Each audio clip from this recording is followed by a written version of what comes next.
Paraw nga nagpasakop sa palumba sa Boracay nagkapan. Anom ka boat crew na salbar. PCG Iloilo naka-heightened alert sa mabaskog nga balon. Tugas ang habagat. Si John Sala nakatutok. Nakalikaw sa disgrasya ang anong mga krus ang paraw nga ini matapos nga masalbar sa makatapo sa Aklan Maritime Police. Nagpasakop sila sa palumba sa mga paraw nga ginorganisar sang LGU kadungan sa kapistahan ni San Juan. Wala ginaglaom ang grupo nga magkapa ng ila paraw sa baybayon sakop sa barangay Manok-Manok, Boracay Island, Malay Aklan kahapon sa udto. Dahil daw po sa malakas na hangin, kaya siguro hindi na nila nakaya, kaya bumaliktad yung bangka. Sa mga 30 participants, sila lang naman po yung bumaliktad.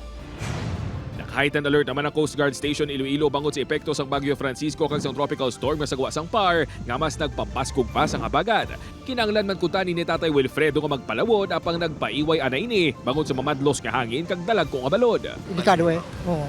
Delikado. Kay gulpiada, di bala mo hanganaan mo. Di gulpi ng hangin nga sadida.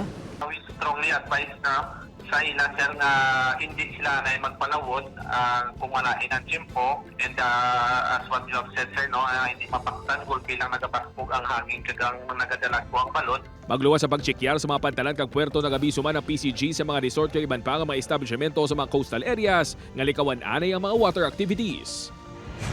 Bangod naman sa mamuro kapag ulan nagluntad ang landslide sa barangay Sumaray, San Remigio Antique kahapon sang aga. Gilayon man niya nagpatigayon sa cleaning operations ang LGU gud liwat nga maagyan ang dalan. Upod kay Hans Tisyarto, John Sala. 1 Western Visayas.